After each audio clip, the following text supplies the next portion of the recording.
السلام علیکم ورحمۃ اللہ وبرکاتہ۔ الحمدللہ وحدہ والصلاۃ والسلام علی من لا نبی بعدہ۔ اسلام دین فطرت ہے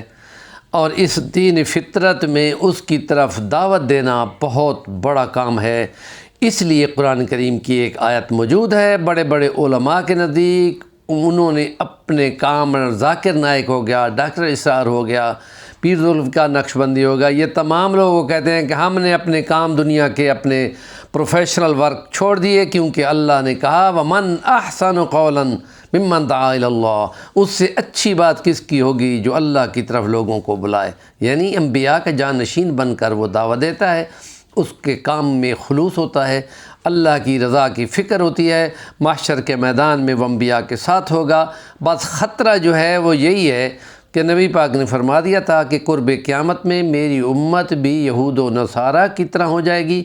اور جیسے وہ کسی بل میں گھسیں گے یہ بھی پیچھے گھستے چلے جائیں گے، اور جو وہ کر رہے ہیں وہ اسی کی طرح نظر آئیں گے، بالکل امتیاز مشکل ہوگا۔ تو اس نے ان کے لیے خدا کا کلام یہ کہہ چکا ہے کہ ان کے بہت سارے پیر اور ان کے بہت سارے مولوی ناحق مال بھی لوگوں کا کھائیں گے اور ان کو الٹا گمراہ بھی کریں گے۔ یہ ثمناً قلیلا کا لفظ قرآن نے استعمال کیا ہے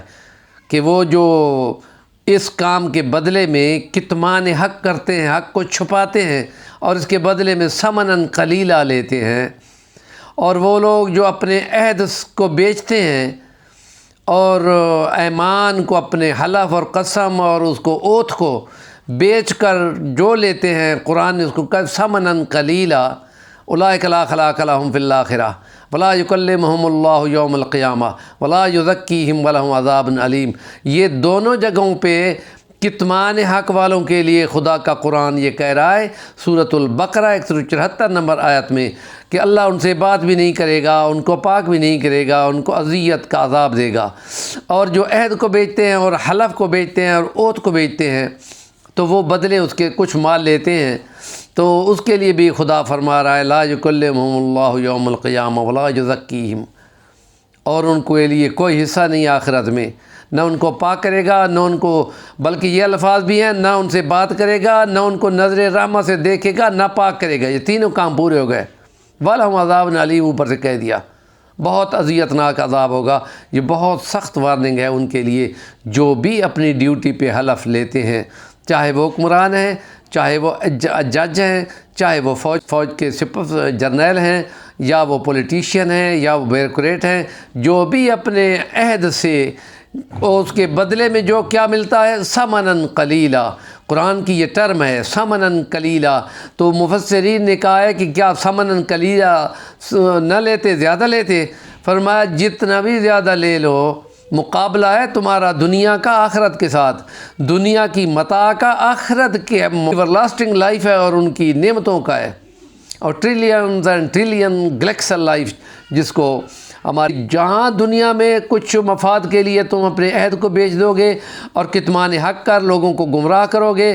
یا اینکر ہو کر جھوٹ بولو گے، سچ چھپاؤ گے، تو یہ اللہ تعالیٰ کی ناراضگی میں بندہ آ جائے گا۔ اللہ بات بھی نہیں کرے گا ایسوں کے ساتھ، غصے میں نظر رحمت سے دیکھے گا، نہ پاک کرے گا کہ کسی طریقے سے ان کے یہ گناہ کو جھاڑ دیا جائے اور ان کو جنت کے قابل بنا دیا جائے۔ اور اوپر سے یہ کہہ دیا عذاب علیم، المناک عذاب، سخت ٹارچر کرنے والا عذاب ایسے لوگوں کا ہوگا۔ یہ بہت سخت وارننگ ہے، اور ہم نے یہ دیکھا ہے کہ قرآن کریم میں ثمناً قلیلا، جو یہ دنیا بیچتے ہیں، بیچ دیتے ہیں اور آخرت کو بیچ دیتے ہیں۔ یہ نہیں ہے کہ جو کچھ بیچ دیتے ہیں ان باتوں کو، اس عہد کو، اس قرآن کو، اس کلام کو، اس حصہ، کہا کہ دنیا کا حصہ لے لیا، آخرت کا تو پھر گیا۔ اس لیے یوں آتا ہے کہ ربنا آتنا فی الدنیا حسنہ وفی الآخرۃ حسنہ وقنا عذاب النار، جو ہم طواف میں بھی کعبہ شریف میں یہی آیت پڑھتے ہیں۔ اور وہ لوگ جو کہتے ہیں ہائے دنیا دنیا اور آخرت کی توجہ نہیں ہے، ان کے لیے آخرت کوئی نہیں ہے۔ تو وہ لوگ جو یہاں دنیا لیتے ہیں، یا رشوت کی صورت میں، یا کاروبار میں ٹھگی کی صورت میں، یا دھوکے کی صورت میں، وہ تمام وہ لوگ ہیں جو اپنے پیٹ میں آگ جمع کر رہے ہیں۔ اولئک ما یاکلون فی بطونہم الا النار، وہ آگ اپنے پیٹوں میں ڈال رہے ہیں، جہنم کے انگارے کھا رہے ہیں۔ یہ سخت وارننگ ہے۔ ہمارے چینل کا نام ہے صفی الرحمن البانی، ضرور سبسکرائب کریں اور آگے فارورڈ بھی کیا کریں ایک ہی کی بات کو، اس میں آپ کو پورا ثواب ملے گا۔